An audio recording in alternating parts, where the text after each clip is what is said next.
Hi, everybody. Thanks for coming to watch. So this is another episode of First Times and Favorites. Is that right? Did I do that right? Close enough. Yeah. Okay. See, I'm still new at this, but I've got Steve here with me, and he's an old pro. Oh, I'm a pro Emphasis anyway. on old. Oh God. Which is somewhat amusing because you're younger than I am. I am. You are. 2 years. 2 whole years. Do you know how long a year is? Let me tell you, when you're in your 40s, it's not very long at all. Not as long as you would like it to be. Anyway. I know, right? I was just thinking about how long I've been teaching. And it just doesn't feel like that long, but it's been a long time. Whew. So we are going to be watching one of Steve's very most favorite movies, a movie that he really likes, and that I haven't seen. Although this one I am pretty familiar with because I was interested in it when it came out, but not quite interested enough to go and see it. So I do know I am familiar with it. I remember the trailer, that kind of thing. So this is Little Miss Sunshine. Yeah.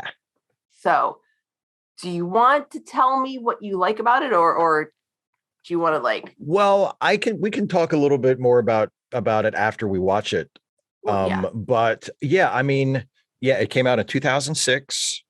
It was that year's sort of a long time ago. Yeah, a long time ago. It was that year's kind of dark horse best picture nominee at the Oscars. It didn't win, of course, but it was like every couple of years the Oscars they'll nominate like a dark horse nominee, and this was like it was an independent movie. It was really successful. It was really popular, and that was that movie this year. And I think it's just wonderful. And funny and sweet and life affirming, but not in like a cloying, sentimental way. Like it's a really, really good movie. And I hope you like it. And you said you were interested in it when it first came out. So here we are, 16 Decades years later 16 years Almost. After it came out, and you'll watch it and hopefully you'll enjoy it. But if you don't, as always, if you don't, no hard feelings. I know, but I hope I don't just want to go like, okay, can we stop now? Because like sometimes, like me too. I hope. Yeah, that's another thing. With you, I have to add that. Well, I hope we finish the movie. I hope we don't get like 15 minutes in and you're like, nah, you know what? Forget this. I'm good. Like that could happen with not Raiders, the other one. Temple of Doom. You didn't even make it past the credits. You were like, okay, that's enough. So painful. I think you'll make it further into this one. All right, let's see if we can clear that very low bar. We'll be back in just a few, seconds for you guys. In fact, probably not even one. Hi, everybody. Welcome back. Welcome back. Thanks for not just leaving, I guess. What did you think? I'm sorry I didn't like it as much as you do. Did you like it at all? Well, we watched the whole thing. That's true. You didn't dislike it enough that I liked it. I did not dislike it as much as Indiana Jones and the Temple of Doom. I thought it was better written, significantly better written than Indiana Jones and the Temple of Doom, and much better acted. I love that we're comparing it to Temple of Doom. Like, what other conversation would that ever happen in? Okay, go ahead. I'm sorry. I don't like movies where horrible people are just being unkind to each other. I just don't like it. Let's not do that again.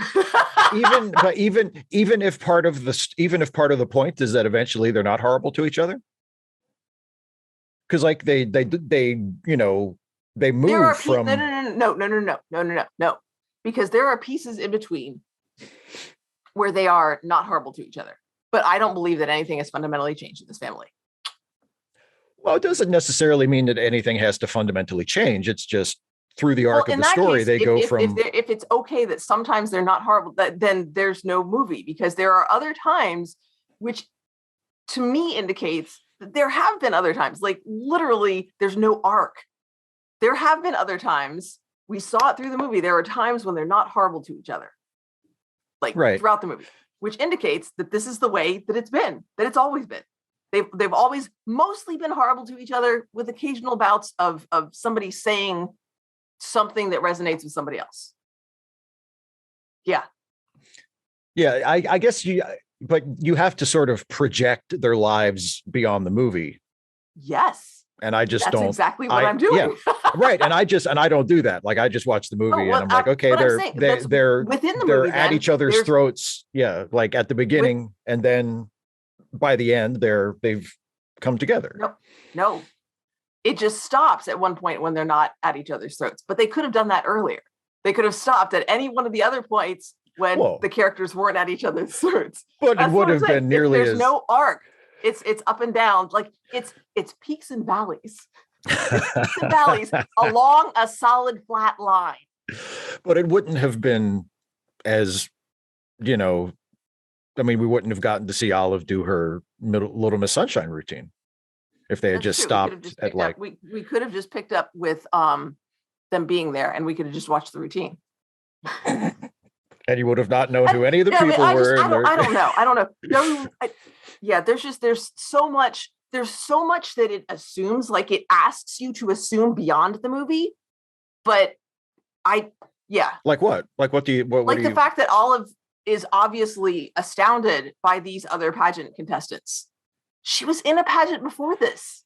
Well, but I think the idea is that this is the biggest pageant that she's been in. Like the pageant that she won to qualify was like a much smaller. That all the other girls won to come here. But they're like, but clearly they're like more, dedicated like pageant kids, and she came in second. Yeah. So either it assumes that there's this huge gulf between first place and second place, or there's this huge gulf between every single other version of this pageant, every single qualifying pageant to this one, and the one that Olive was in. Like it's like her and everybody else. There's no variance. I'm just like, okay, there were so many things that I'm like, okay. And you heard me say that. Okay, fine, whatever. I hand waved so many things to get through this movie. It was really disappointing because the performers were all good, but it was so focused on its message that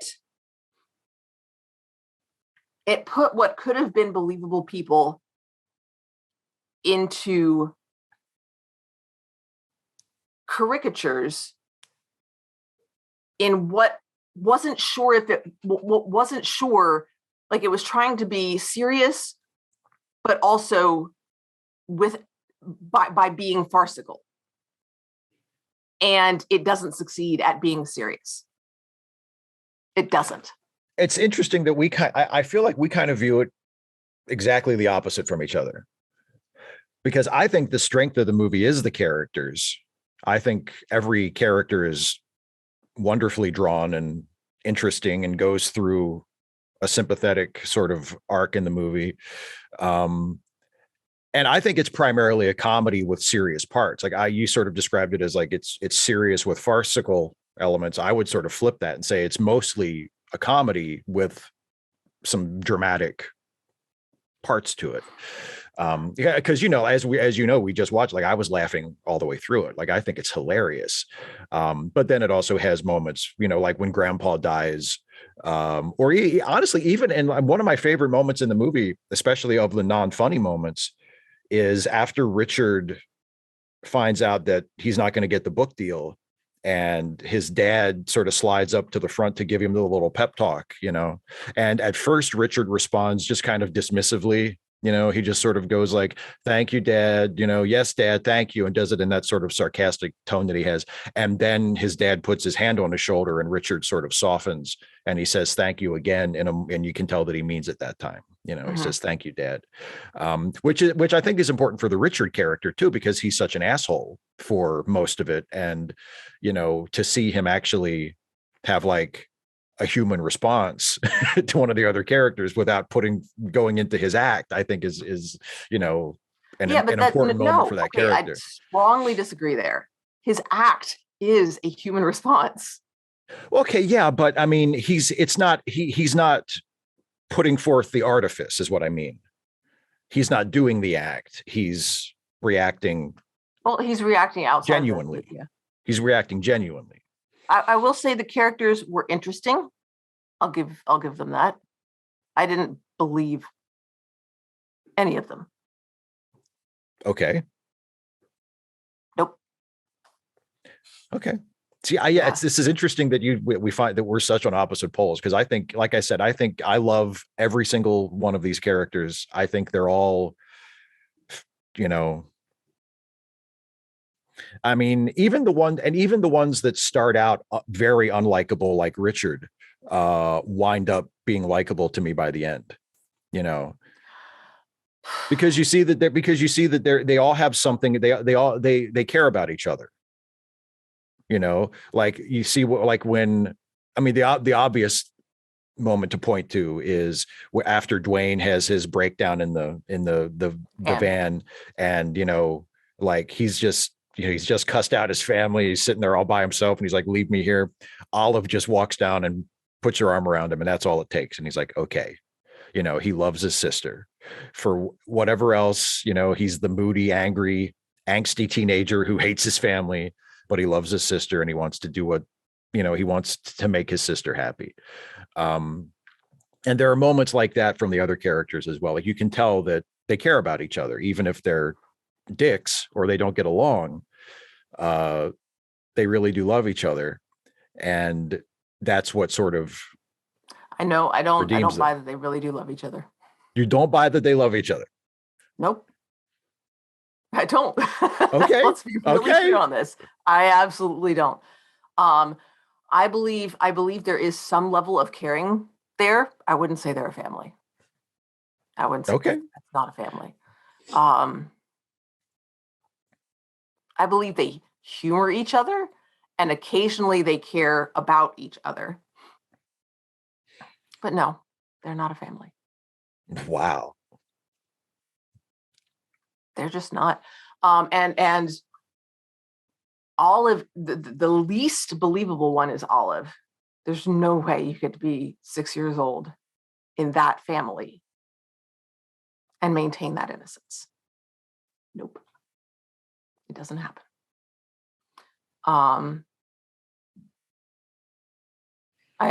feel like the writers were Richard. They were trying so hard, and they didn't see that it wasn't working. Now, obviously it worked for a lot of people, but I was just like, no, and then, so I'm going to be very open about this. And we didn't talk about this during the movie, but very early on, when we first see Frank and we first see his arms, my thought was, okay, so who doesn't know what they're doing? Is it the writers, or the writers telling us that Frank doesn't know what he's doing? Because the bandages don't look realistic? No, the bandages looked realistic. But the cuts were placed wrong for it to be dangerous. For it to be as dangerous as he could have made it. That's what classically people think. But and those were the only cuts we saw, so it indicates that this was like a first attempt. But he also, I think we're meant to think that. Yeah, we're meant to think that. Yeah, but he also didn't do any research into it. Okay, I mean that is not even remotely within a million miles of an issue for me. That was something that took me out of the movie, and I just, because I couldn't decide. And I was like, I hope it's the case. And again, this is early on, so I didn't, I hadn't formed too much of an opinion. I hadn't really started shifting in my seat as much as I did throughout the movie. But I wasn't sure.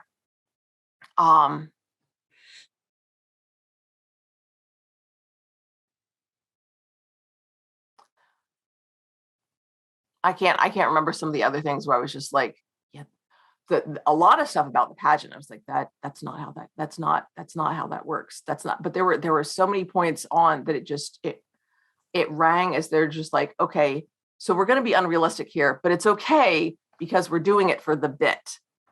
But the bit wasn't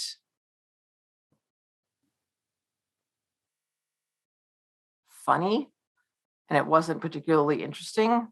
I just had to wait through it. I just had to wait for it to be over. Well, yeah. I'm sorry. No, don't be sorry. You feel how you feel. I mean, what I loved about the pageant was how all of the other people were completely happy to sit there and applaud and cheer that total freak show right up until Olive comes on. And then all of a sudden they're all like appalled and we're not sitting still for this, and they all get up and walk out or boo or whatever. Yeah. That doesn't happen.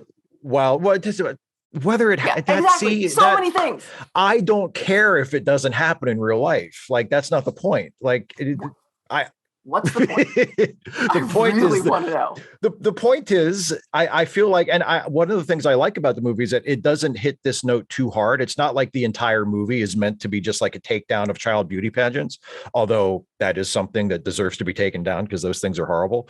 But it makes the point of, like I said, the people who are in that world and are pageant people, they're willing to watch these children made up to look like adults with adult makeup and adult costumes and, go through this freak show. But, when Olive comes out and dances to Super Freak, that's too much. We can't, like that's something that they can't rationalize in their heads. And it's like, well, that's too overtly vulgar. So we can't tell ourselves that that's actually cute or whatever. And they get up and walk out and, and it's actually the only remotely entertaining and, like human thing that happens in that pageant that we see. And of course, and it's too much for them to take. So I really like the beauty pageant. And of course there's, the big movie moment where they all get up on stage. And at that point it's like, who cares? She's not going to win. Who cares? It doesn't matter. I love the whole thing. Okay. I believe you. What was the point? What was the point that they were trying to make about the beauty pageant? Just concise that, because you said a lot and I still don't know what the point was. That it's a freak show. But it's a freak show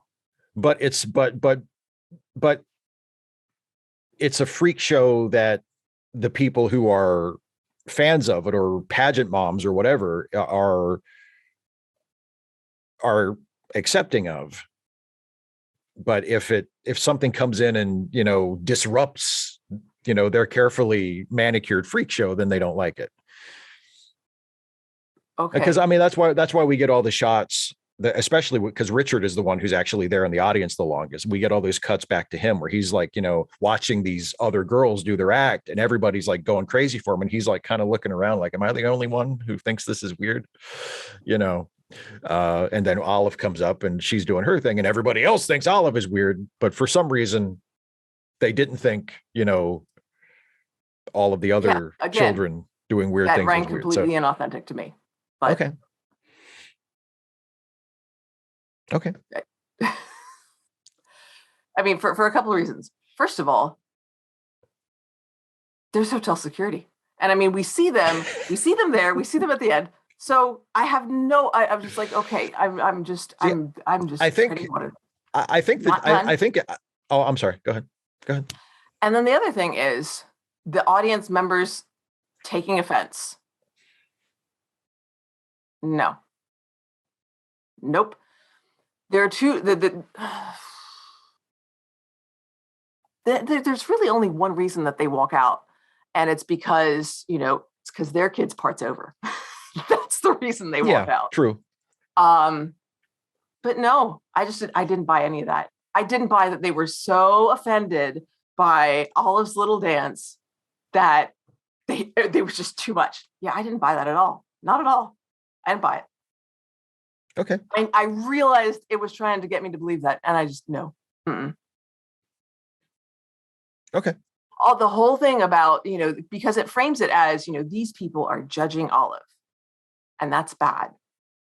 And then it says, and it's, it says this family is messed up and these people are, all kinds of problematic, but they're people. And then it goes and it says, but it's okay for us to judge these people who are messed up and problematic because they don't matter. I'm just like, what? That's like, it's so hypocritical. It's amazingly hypocritical, but it doesn't actually seem to be aware of its hypocrisy. That would be an interesting conversation, for it to turn it back around on the family and the viewer, and to get them to realize that they're being, they're all, and obviously we don't want people to judge Olive harshly. And we're encouraged not to judge the family harshly. We're encouraged to look past their flaws. But it's not willing to do that with anybody else. Yeah, I think we read that very differently. I don't read that as hypocrisy at all. I just read it as like a counterpoint, sort of, or to, we look at a family like the family in the movie, and we say like, oh, they're a dysfunctional family, they're problematic, and we might judge them harshly in certain ways. But most people, again, would look at the freak show of the beauty pageant and everything that goes in to those children and their parents getting to that point. And most people probably would not judge them harshly at all. I would, because I think it's horrendous, but most people, like, it's a socially acceptable thing. And, it's not something that is judged harshly by most people, whereas families like the Hoovers, who don't get along and who yell at each other and who argue and bicker, and Olive does a lewd dance to Super Freak, like that's terrible, that's so horrible. But actually they're at the very least they're no worse than those other people. And I think that would have been a much better point. But I think that was the point. No. The point is they're at least no worse. That's the point you're observing.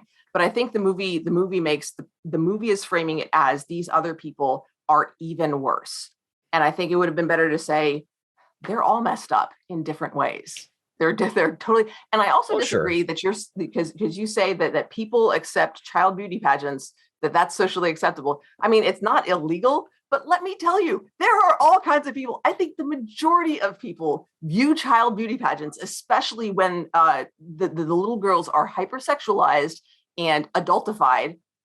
They regard that as at least problematic, if not completely messed up. Oh, sure. But it's not something that there's not like majority opinion. So it's playing to the dominant view again. But it's not deconstructing anything. It's acceptable in the sense that, to my knowledge, there is not a robust national movement to completely get rid of them. I mean, because obviously, like, I don't count myself as being unique in thinking that they're weird and gross and shouldn't happen. I'm sure there's lots of people that think that, but they continue to occur, and there doesn't seem to be that much of a groundswell of people that are saying, let's just not do this anymore. So. The one thing something I did like was that Miss California was totally cool with Olive's act. Yeah, absolutely. Yeah, I liked that. That was really interesting, and they had her be a very sympathetic character.